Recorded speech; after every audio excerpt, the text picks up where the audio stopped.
Shalom, saat ini kita berjumpa kembali pada kegiatan rancangan khotbah dan yang menjadi narasumber adalah Bapak Pendeta Alokasi Gule dan saya sebagai hostnya. Nas khotbah yang akan disampaikan pada saat ini yaitu terambil dari Bilangan pasal 6 ayat 22 sampai 27. Ini adalah nas khotbah untuk ibadah minggu tanggal 17 Mei 2026. Baik, sebelum kita mulai berbicara, mendiskusikan tentang nas khotbah ini, kita terlebih dahulu berdoa.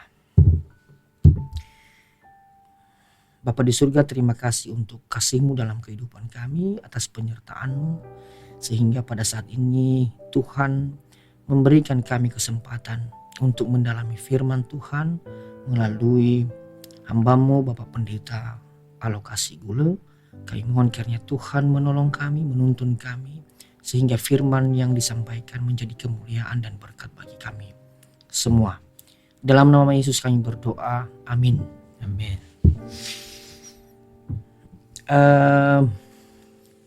Bilangan pasal 6 ayat 22 sampai 27 saya akan membacakan dengan judul perikop ucapan berkat imam. Tuhan berfirman kepada Musa, berbicaralah kepada Harun dan anak-anaknya. Beginilah harus kamu memberkati orang Israel. Katakanlah kepada mereka, Tuhan memberkati engkau dan melindungi engkau. Tuhan menyinari engkau dengan wajahnya dan memberi engkau kasih karunia. Tuhan menghadapkan wajahnya kepadamu dan memberi engkau damai sejahtera.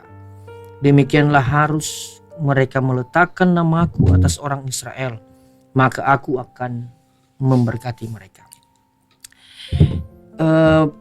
Firman Tuhan ini Pak, Ya. Ini sangat familiar ternyata ya. Ya, setiap minggu. Setiap minggu menjadi rumusan, Setiap ibadah malah iya, rumusan berkat ini ya. Nah baik, tentu ada pesan-pesan ya, di dalamnya ada makna pasti di dalamnya. Dan sebelum kita sampai ke situ, saya ingin bertanya Pak, ini kan nats dari Bilangan. Bilangan ini sebenarnya konteks atau latar belakangnya seperti apa sebenarnya? Ya. Saya dulu menyapa ya teman-teman pecinta Suara Senderman, para penonton setia. Salam. Tentu kita bersyukur kepada Tuhan karena diberikan kesempatan untuk merenungkan kembali firman Tuhan sebagaimana tadi yang telah kita bacakan, dan ini sudah sangat sering kita dengarkan ketika pendeta memberkati jemaat ketika ibadah di gereja, bahkan di ibadah-ibadah di PA. Nah ini kitab Bilangan memang kitab yang boleh dikatakan memiliki ciri khas tersendiri dalam perjanjian lama. Nah secara tradisional kitab Bilangan ini memang dikaitkan dengan Musa. Namun tradisi itu tidak bisa dipertahankan lagi karena lemahnya data atau informasi pendukung. Memang ada beberapa orang termasuk Bapak Ibu Pendeta yang mempertahankan bahwa penulis kitab Bilangan ini dan bahkan kitab Kejadian sampai Ulangan adalah Musa. Tapi sebenarnya itu salah kaprah karena tidak ada data pendukung atau informasi pendukung. Nah, artinya kita tidak bisa menyimpulkan siapa sebenarnya penulisnya. Nah, apa yang bisa kita dapatkan adalah kitab ini dipahami sebagai hasil pembentukan tradisi yang panjang.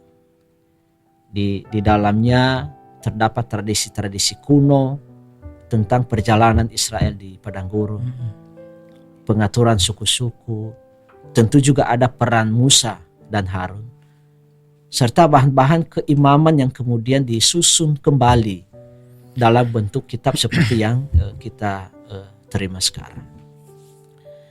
Nah, secara khusus di Bilangan pasal 6 ayat 22 sampai 27 ini termasuk bagian yang sangat kuat bercorak keimaman karena isinya kan berkat. Nah, hal itu tampak dari tokoh yang terlibat. Di ayat 22 tadi dikatakan Tuhan berfirman kepada Musa.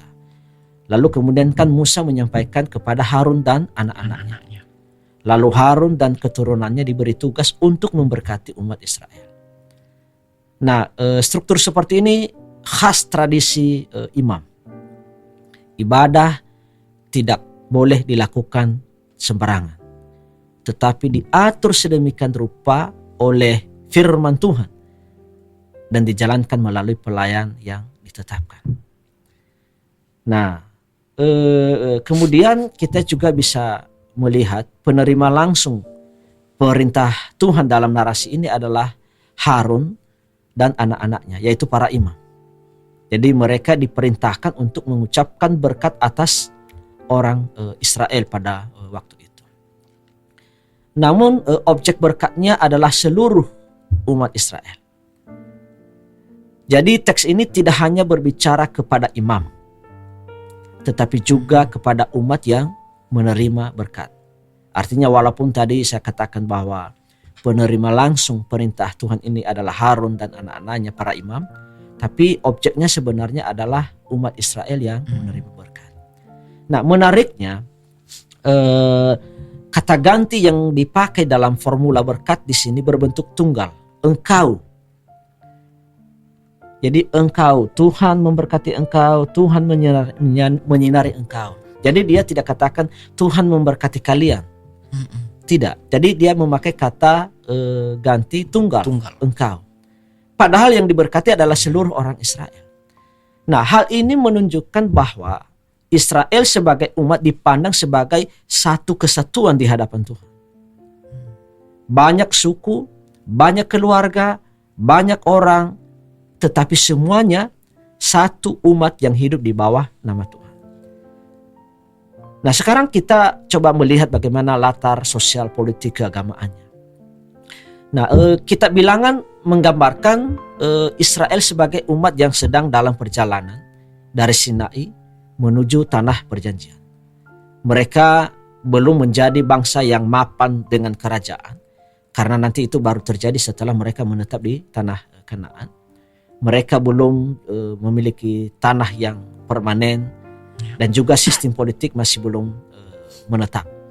Mereka adalah komunitas peziarah di padang gurun. Dan pada waktu itu situasi padang gurun adalah situasi yang rentan.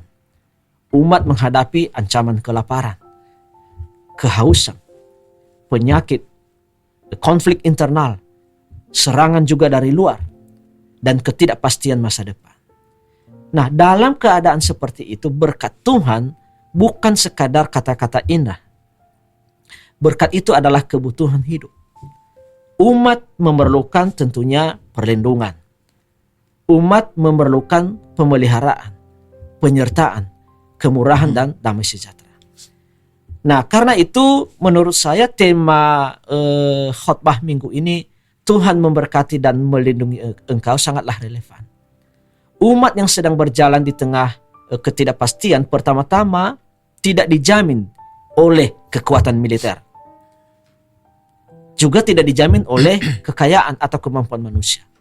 Tetapi oleh Tuhan yang menyertai mereka.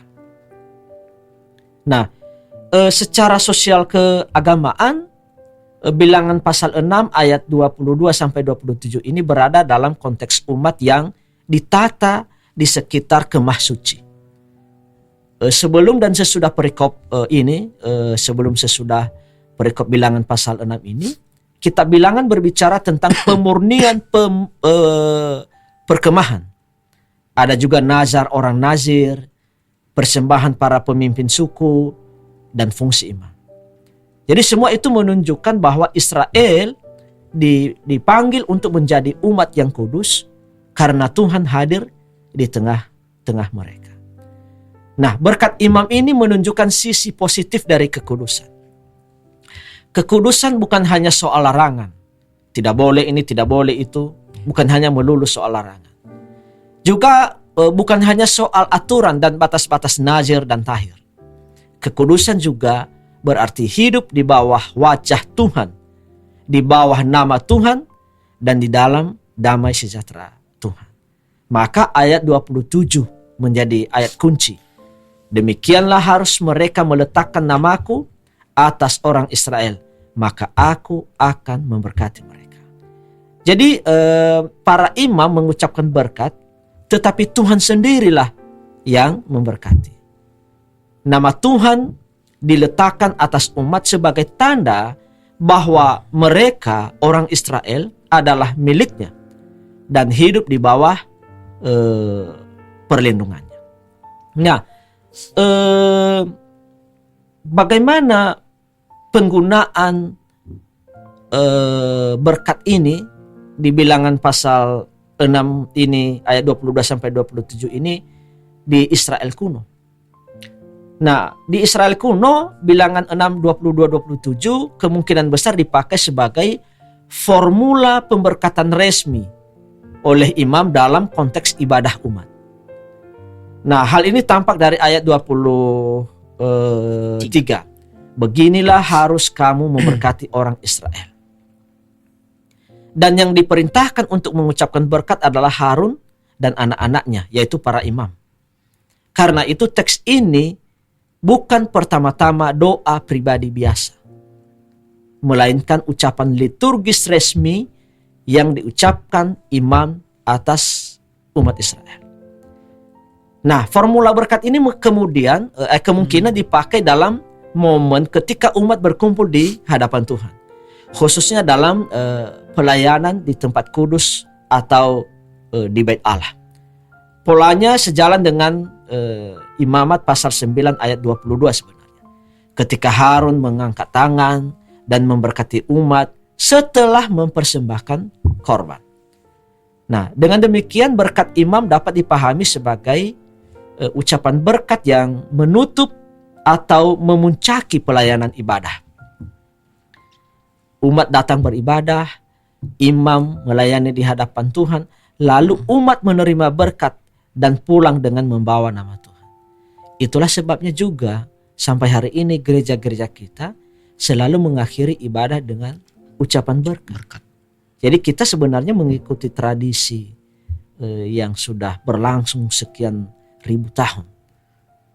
Berkat Tuhan menjadi penutup sebuah ibadah. Nah, selain di ibadah resmi, bentuk berkat ini juga tampaknya dikenal dalam kesalehan pribadi. Ya, ada bukti ya dari bukti arkeologis dari Ketef Hindom, yaitu 2 amulet perak dari Yerusalem di akhir zaman besi. Jadi memuat bentuk berkat yang sangat dekat dengan Bilangan pasal 6 ayat 24 sampai 26 ini tadi. Jadi hal ini menunjukkan bahwa formula berkat imam tidak hanya hidup di ruang ibadah resmi, tetapi juga dipakai sebagai ungkapan perlindungan ilahi dalam kehidupan sehari-hari. Jadi dengan demikian di Israel kuno, Bilangan pasal 6 ayat 22 sampai 27 ini memiliki 2 konteks penggunaan penting. Pertama, sebagai berkat liturgis imam atas umat. Lalu yang kedua, sebagai doa atau formula perlindungan yang mengingatkan umat bahwa mereka hidup di bawah nama, wajah, dan damai sejahtera Tuhan. Jadi demikianlah Pak Opini gambaran konteks dan latar belakang kitab Bilangan ini. Baik Pak, jadi intinya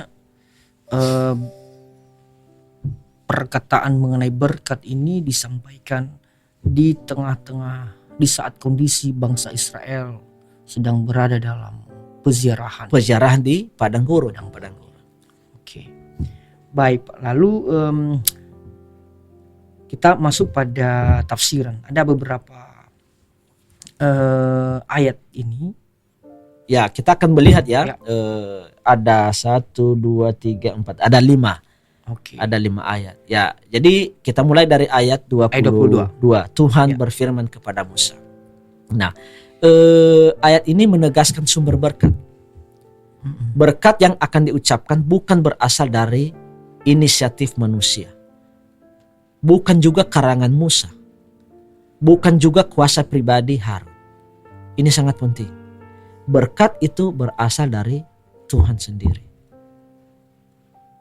Nah, ini penting karena dalam kehidupan beragama, manusia dapat tergoda menjadikan berkat sebagai kata-kata majis atau sekadar ritual. Ada dua sisi yang berlawanan. Ada orang-orang yang menjadikan ucapan berkat ini menjadi kata-kata magic. Tapi ada juga yang berlawanan, sekadar ritual. Ya ucapan manusia lah itu. Jadi ayat ini mengingatkan bahwa berkat sejati bersumber dari firman Tuhan. Berkat bukan manipulasi manusia terhadap Allah. Berkat adalah kemurahan Allah yang dinyatakan kepada umatnya. Dan ayat ini mengajarkan bahwa hidup umat percaya dimulai dari firman Tuhan. Kita tidak menciptakan berkat. Kita menerima berkat dari Allah yang berfirman, Allah yang berinisiatif, dan Allah yang berkenan menyatakan dirinya.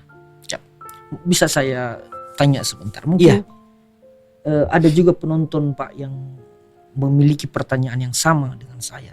Seperti ini. Bagaimana kalau dikatakan, biarlah contoh ya, biarlah saya menjadi berkat bagi orang lain. Ya. Itu apakah itu tepat atau seperti apa? Saya memahami kita sering juga ya dikatakan orang Kristen harus menjadi berkat bagi orang lain. Berkat yang dimaksud dalam kalimat itu sebenarnya bukan berkat dalam pengertian seperti ini. Berkat dalam kata-kata itu mau mengatakan seharusnya manusia bisa menjadi alat kebaikan bagi sesama. Tetapi sumber berkat yang sesungguhnya tetap Tuhan. Tetap Tuhan. Oke. Artinya agak berbeda sedikit. Betul. Konteksnya. Betul. Baik Pak, jadi ayat 22 sudah Bapak uraikan dengan sangat jelas. Kita masuk di ayat 23. Saya baca teksnya ya Pak. Berbicaralah kepada Harun dan anak-anaknya. Beginilah harus kamu memberkati orang Israel, katakanlah kepada mereka. Ayat ini menegaskan, menunjukkan bahwa Harun dan anak-anaknya diberi tugas sebagai imam untuk memberkati umat. Jadi memberkati umat adalah tugas imam. Mereka adalah perantara liturgis. Mereka mengucapkan berkat dalam nama Tuhan. Namun perhatikan bahwa imam hanya mengucapkan. Mereka bukan sumber berkat. Tugas mereka adalah menyampaikan firman berkat yang berasal dari Tuhan. Jadi pelayanan imam adalah pelayanan yang bergantung pada Allah. Nah, di sini ada pelajaran penting tentang pelayanan. Pelayan Tuhan, misalnya pendeta, guru jemaat, satuan keriso atau penatua, majelis atau siapapun yang melayani umat tidak boleh merasa dirinya sebagai pemilik berkat. Pelayan hanyalah alat di tangan Tuhan. Yang memberkati adalah Tuhan. Nah, ayat ini juga menunjukkan bahwa berkat Tuhan diberikan kepada orang Israel, yaitu umat secara keseluruhan. Berkat ini bersifat komunal. Allah tidak hanya memperhatikan individu secara pribadi, tetapi juga kehidupan umat sebagai satu komunitas. Nah, dalam gereja kita juga menerima berkat bukan hanya sebagai berkat bagi orang per orang, tetapi sebagai tubuh Kristus, sebagai keluarga iman. Oke. Nah, di ayat 24, saya lanjut saja Pak ya. Tuhan memberkati engkau. Ini sudah dimulai rumusan berkatnya ini. Tuhan memberkati engkau dan melindungi engkau. Saya kira Pak ini sangat dinantikan penjelasannya karena oleh pemirsa itu, Ya. oleh penonton, karena Ya. setiap minggu ini ada rumusan ini. Ya, Iya, kadang-kadang juga saya melihat warga jemaat kalau pendeta angkat tangan, Tuhan memberkati engkau, lalu mereka begini. Ya memang beda-beda ekspresi, karena itu ialah yang dinanti-nantikan, Ya. berkat itu. Nah, inilah baris pertama ya dari berkat imam dan sekaligus pusat tema khotbah. Tuhan memberkati dan melindungi engkau. Kata memberkati di sini mencakup seluruh kebaikan yang Allah berikan. Kehidupan, pemeliharaan, kesehatan, kecukupan, keturunan, pekerjaan, hasil tanah, dan masa depan. Makanya tadi saya katakan beda ceritanya ketika kita mengatakan kiranya kita menjadi berkat bagi sesama. Berkat yang dimaksud di situ kebaikan, tapi berkat di sini kehidupan. Manusia kan tidak mungkin menjadi sumber kehidupan bagi manusia. Jadi dalam Alkitab berkat bukan hanya materi, walaupun memang terkait materi juga ya, tapi bukan hanya materi, tetapi seluruh keadaan hidup yang berada di bawah kemurahan Allah. Itu kata memberkati. Nah, kata melindungi berarti menjaga, memelihara, mengawal, nah, mempertahankan dari bahaya. Ingat ya, orang Israel kan di padang gurun. Dalam konteks padang gurun, perlindungan ini sangat nyata. Israel memerlukan perlindungan dari musuh, dari penyakit, dari kelaparan, kehausan, dan kekacauan internal. Maka melindungi ini sangat relevan, sangat kontekstual dengan situasi Israel pada waktu itu. Nah, ayat ini mengajarkan bahwa berkat Tuhan bukan hanya memberi sesuatu kepada umat, tetapi juga menjaga umat agar tetap hidup. Allah bukan hanya memberi, tetapi juga memelihara. Allah bukan hanya membuka jalan, tetapi juga menjaga dalam perjalanan. Nah, bagi jemaat masa kini, ayat ini menjadi penghiburan bahwa hidup kita tidak berada di luar penjagaan Allah. Kita memang tidak bebas dari pergumulan, tentu. Tidak bebas dari sakit, penyakit, kehilangan, atau bahaya. Tetapi dalam semuanya itu, umat percaya boleh yakin bahwa Tuhan adalah penjaga hidup kita. Oke. Lalu ayat 25 dikatakan Tuhan menyinari engkau dengan wajahnya dan memberi engkau kasih karunia. Ya, ketika saya umur SD atau umur SMP, saya kadang-kadang mempertanyakan bagaimana Tuhan menyinari dengan wajahnya, seperti apa wajah Tuhan itu. Nah, justru kata-kata ini membawa kita jauh lebih dalam. Berkat bukan hanya tentang pemberian Allah, tetapi tentang wajah Allah. Dalam bahasa Alkitab kan wajah Tuhan melambangkan kehadiran, perhatian, perkenanan, dan relasi. Jika wajah Tuhan bersinar atas umat, itu berarti Tuhan memandang umat dengan kemurahan. Ia tidak berpaling. Ia tidak menyembunyikan wajahnya. Ia hadir dan berkenan. Jadi frasa menyinari engkau dengan wajahnya menggambarkan keadaan seseorang yang hidup di bawah cahaya kasih Allah. Seperti matahari misalnya ya, yang menyinari bumi. Demikianlah wajah Tuhan menyinari umatnya. Tanpa cahaya itu, hidup menjadi gelap. Dengan cahaya wajah Tuhan, umat memperoleh arah perjalanan, memperoleh penghiburan, dan juga memperoleh pengharapan. Nah, kemudian kan teks ini berkata, dan memberi engkau kasih karunia. Nah, kasih karunia di sini berarti kemurahan yang diberikan bukan karena manusia layak, tetapi karena Allah berbelas kasih. Ini sangat Lutheran. Sangat Lutheran. Semuanya hanya oleh kasih karunia. Jadi berkat Tuhan bukan upah karena manusia sempurna. Berkat adalah anugerah dari Allah yang murah hati. Dan kita hidup bukan hanya karena usaha kita, tetapi karena wajah Tuhan menyinari kita. banyak hal dalam hal ini, dalam hidup ini tidak dapat kita kendalikan, tidak bisa kita kontrol lagi. Oleh karena itu kita memerlukan kasih karunia. Kita memerlukan perkenanan Allah. Kita memerlukan wajah Tuhan yang tidak berpaling dari kita. Oke. Kalau tadi Tuhan menyinari engkau dengan wajahnya, di ayat 26 ini sekarang dikatakan Tuhan menghadapkan wajahnya kepadamu dan memberi engkau damai sejahtera. Ya. Ini mirip. Mirip. Saya pernah memberkati dalam bahasa Indonesia ini ya, menyinari engkau dengan wajahnya, menghadapkan wajahnya kepadamu, dan ada orang yang katakan Bapak tidak salah tadi ya.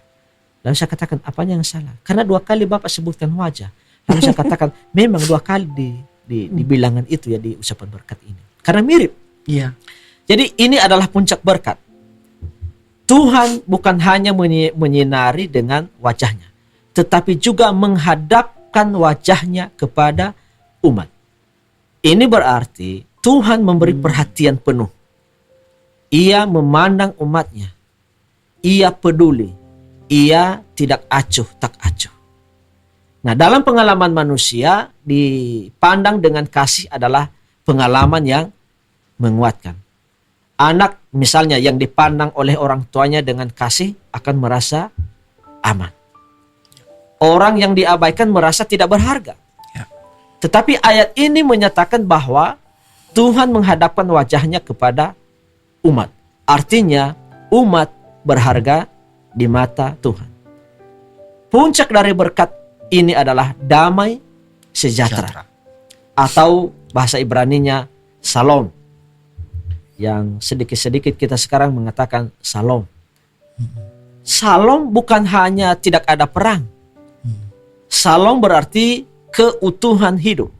Damai dengan Allah, damai dengan sesama, damai dalam diri, ada keamanan, kesejahteraan, ketenteraman, dan hidup yang tertata dalam kehendak Allah. Nah, dalam konteks padang gurun, Shalom berarti umat tetap utuh di tengah perjalanan yang sulit. Artinya bukan berarti ada tantangan, masalah. Ada, pasti ada tantangan. Tetapi mereka tetap utuh di tengah perjalanan yang sulit itu.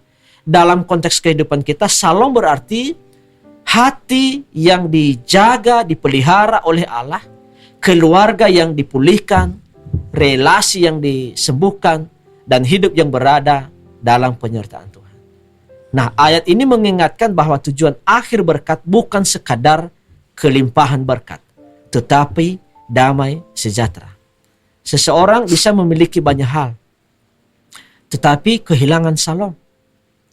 Sebaliknya, orang yang hidup di bawah wajah Tuhan dapat mengalami damai sejahtera bahkan di tengah pergumulan sekalipun. Oke. Nah, kita lanjut di ayat 27, Pak. Dikatakan demikianlah harus mereka meletakkan namaku atas orang Israel, maka aku akan memberkati mereka. Ya, ayat ini menafsirkan seluruh formula berkat tadi. Ketika imam mengucapkan berkat, maka mereka sedang meletakkan nama Tuhan atas Israel. Nah, dalam dunia Alkitab, nama bukan hanya sebutan. Nama mewakili identitas. Nama mewakili kehadiran, mewakili kuasa, dan mewakili otoritas. Ingat misalnya ketika untuk pertama kalinya Musa bertemu dengan Tuhan di semak Duri. Ya. Ketika Musa bertanya, siapakah namamu kalau saya ditanyakan? Maka Tuhan menjawab, aku adalah aku. Itu mewakili identitas, mewakili kehadiran, mewakili kuasa dan otoritas. Jadi ketika nama Tuhan diletakkan atas Israel, itu berarti Israel ditandai sebagai milik Tuhan. Mereka hidup di bawah perlindungan Tuhan. Mereka membawa identitas Tuhan di tengah bangsa-bangsa.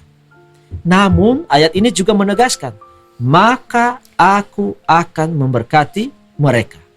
Yang memberkati bukan Harun, Yang memberkati bukan imam. Yang memberkati bukan formula. Yang memberkati adalah Tuhan sendiri. Harun, imam, formula, dan lain sebagainya itu hanya alat, hanya media berkat kepada umat Israel. Dan inilah inti teologi perikop ini. Berkat bukan berasal dari manusia, tetapi dari Tuhan. Pelayan hanya menyampaikan. Liturgi hanya menjadi sarana. Nama Tuhan adalah tanda kehadiran. Tetapi sumber dan pelaku berkat adalah Tuhan sendiri. Oke Pak, dari ini ada lumayan banyak penjelasan Bapak tadi. Ya. Mungkin ada rangkuman tafsiran dari semua tafsiran ini yang mungkin bisa Bapak sampaikan. Ya, betul. Jadi ada 5 ayat tadi, ada panjang penjelasannya. Nah, ini bisa menjadi panduan bagi teman-teman pelayan yang akan khotbah ya pada hari Minggu.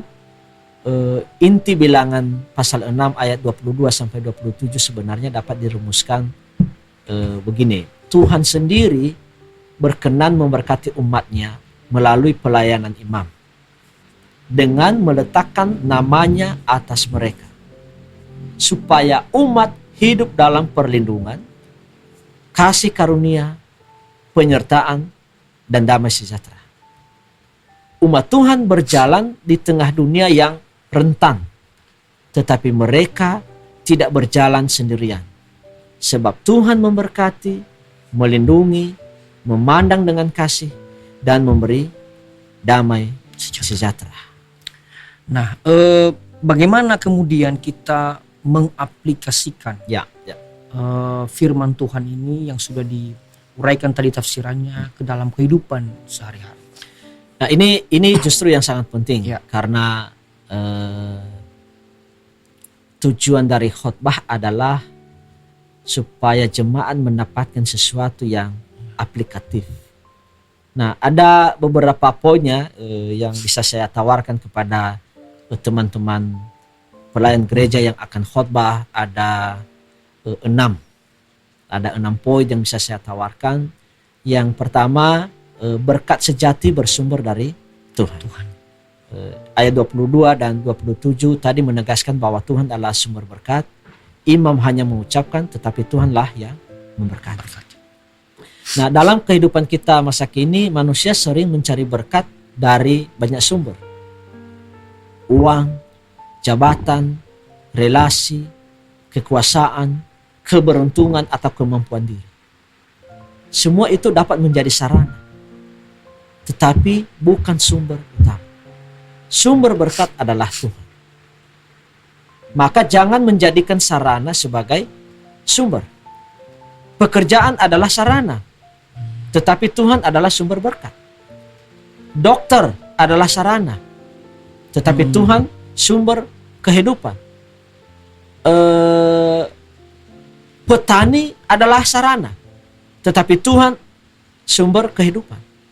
Pelayan gereja adalah sarana, tetapi Tuhan sumber anugerah. Karena itu hati kita harus tertuju kepada Tuhan. Nah, itu perenungan kita yang pertama, berkat sejati bersumber dari Tuhan. Dan karena itu hati kita harus tertuju kepada Tuhan.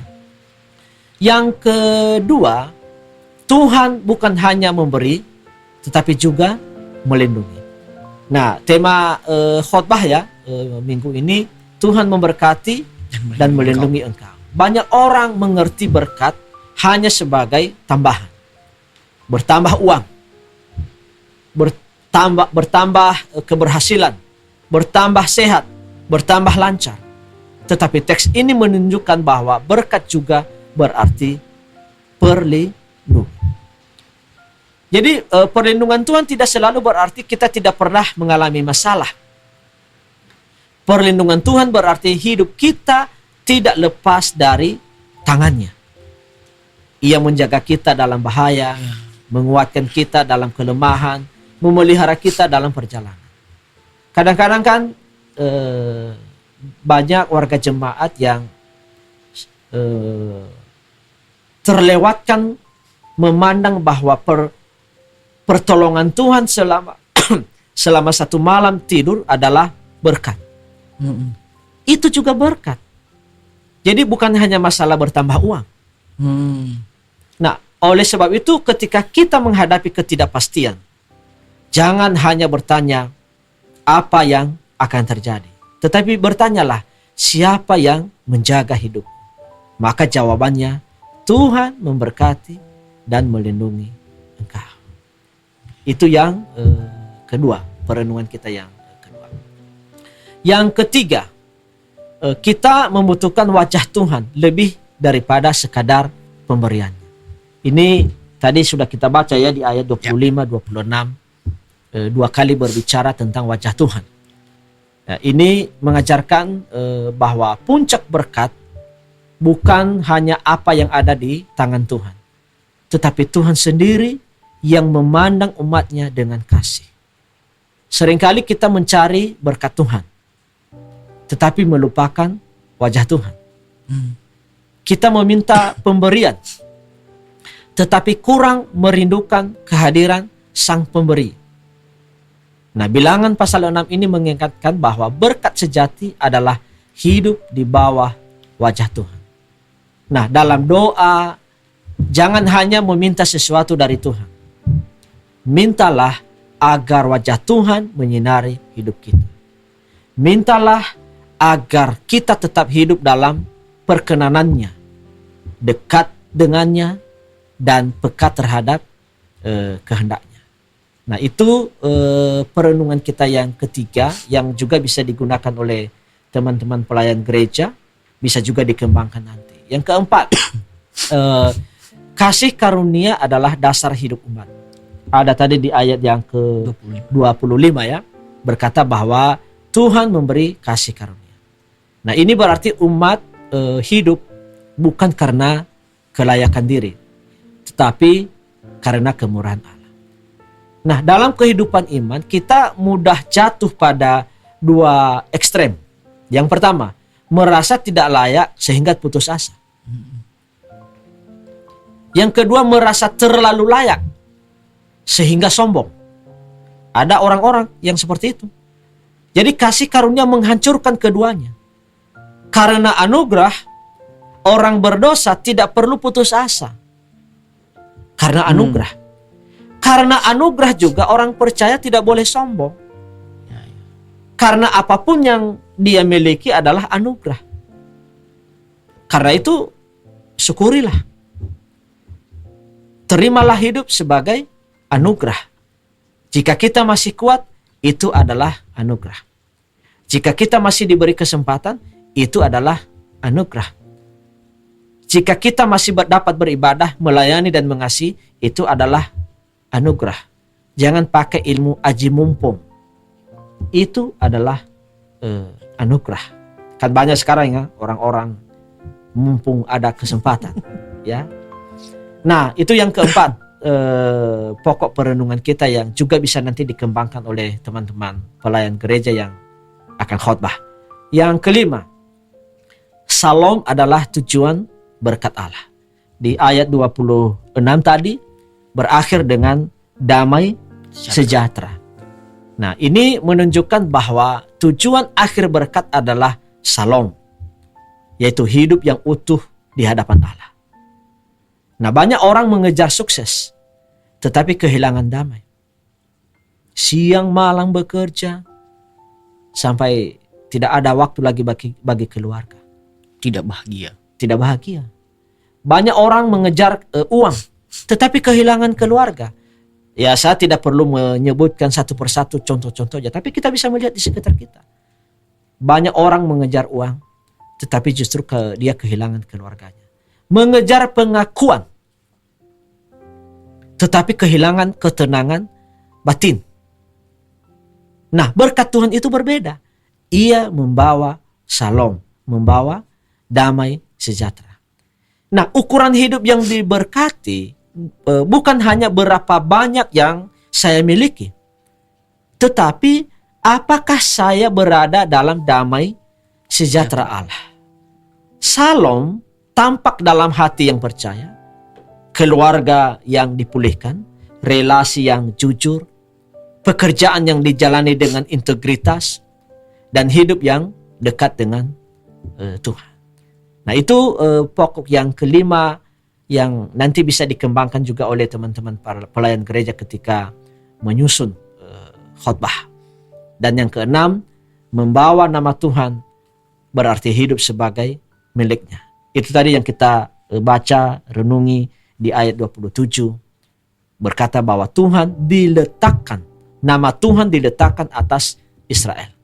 Nah, ini adalah kehormatan besar, tetapi juga tanggung jawab besar. Jika umat membawa nama Tuhan, maka hidup mereka harus mencerminkan karakter Tuhan. Ya. Orang yang diberkati tidak boleh hidup sembarangan.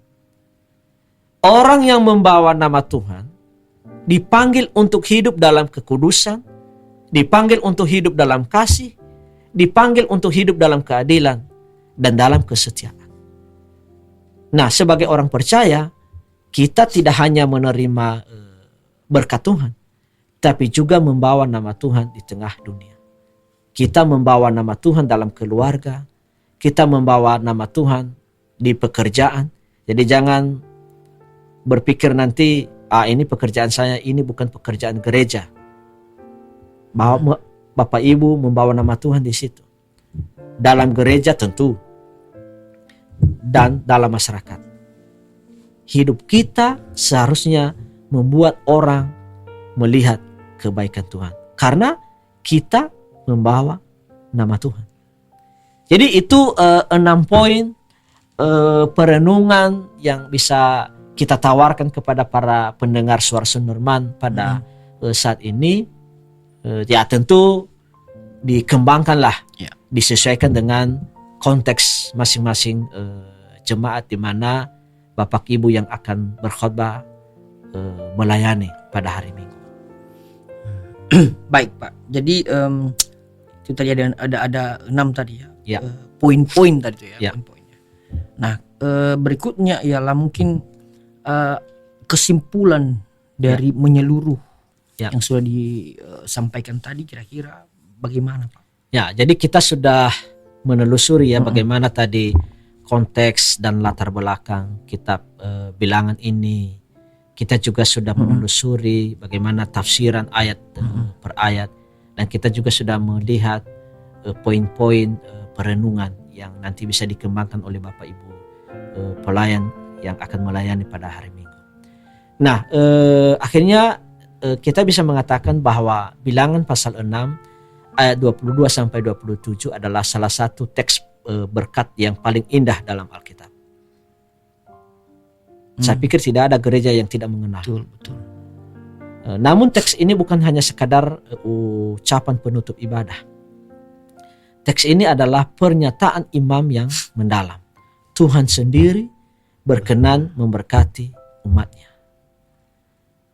Nah, artinya di tengah perjalanan padang gurun yang penuh ketidakpastian, Israel menerima janji bahwa Tuhan akan memberkati dan melindungi mereka. Tuhan akan menyinari mereka dengan wajahnya. Tuhan akan memberi mereka kasih karunia. Tuhan akan menghadapkan wajahnya kepada mereka. Dan Tuhan akan memberi mereka damai sejahtera. Jadi berkat itu tidak berhenti pada masa Israel kuno. Hari ini umat Tuhan juga hidup di tengah dunia yang penuh ketidakpastian. Ya, kita bisa lihat ya pergumulan ekonomi di tingkat nasional, tingkat global. Dolar semakin naik. Rupiah yang semakin ambruk. Ya. Belum lagi harga-harga kebutuhan yang semakin naik ya. Sementara pendapatan menetap bahkan berkurang. Jadi kita berada di tengah dunia yang penuh ketidakpastian. Sakit penyakit, konflik keluarga, krisis moral, tekanan pekerjaan, dan kecemasan masa depan. Namun firman Tuhan tetap menjadi penghiburan dan kekuatan. Bahwa Tuhan memberkati engkau dan melindungi engkau. Karena itu jemaat dipanggil untuk hidup dengan percaya, bukan takut. Dipanggil untuk hidup dengan syukur, bukan keluh kesah. dipanggil untuk hidup dengan damai, bukan gelisah. Dan dipanggil dengan kesadaran bahwa nama Tuhan diletakkan atas umatnya. Jadi saya pikir itu kesimpulan yang bisa kita ambil atas teks Bilangan pasal 6 ayat 22 sampai 27 tadi. Baik Pak, jadi ini paling akhir. Ya. Yang akhir ya. Barangkali juga ada para penonton atau pemirsa ya, Suara Sunderman yang menginginkan ada pesan singkat yang bisa mereka tanamkan dalam hati, yang bisa menguatkan, menginspirasi sehubungan dengan firman Tuhan. Ya, akhirnya ya kepada Bapak Ibu, para pendengar Suara Sunderman, penonton setia Suara Sunderman, kami menyampaikan bahwa kiranya dalam setiap langkah hidup kita di tengah padang gurun kehidupan dan segala ketidakpastian dunia, kita tetap percaya bahwa Tuhan yang memberkati adalah Tuhan juga yang melindungi kita. Ia menyinari kita dengan wajahnya. Ia memberi kita kasih karunia. Ia menghadapkan wajahnya kepada kita. Dan kita juga percaya bahwa ia menganugerahkan damai sejahtera kepada kita. Saya pikir demikian kata closing statement lah yang disampaikan kepada para pendengar kita. Baik, terima kasih Pak untuk firman Tuhan yang sudah diuraikan tadi. Kiranya dapat menjadi panduan ya bagi Bapak Ibu pelayan maupun juga sahabat Suara Sunderman yang memang setiap waktu mendengarkan rancangan khotbah ini ya, kiranya menjadi saluran berkat bagi kita semua, apalagi di tengah-tengah padang gurun saat ini. Situasi sekarang padang gurun, kiranya kita dikuatkan. Terima kasih, sampai jumpa lagi di Suara Sunderman edisi rancangan khotbah minggu yang akan datang. Shalom. Salam.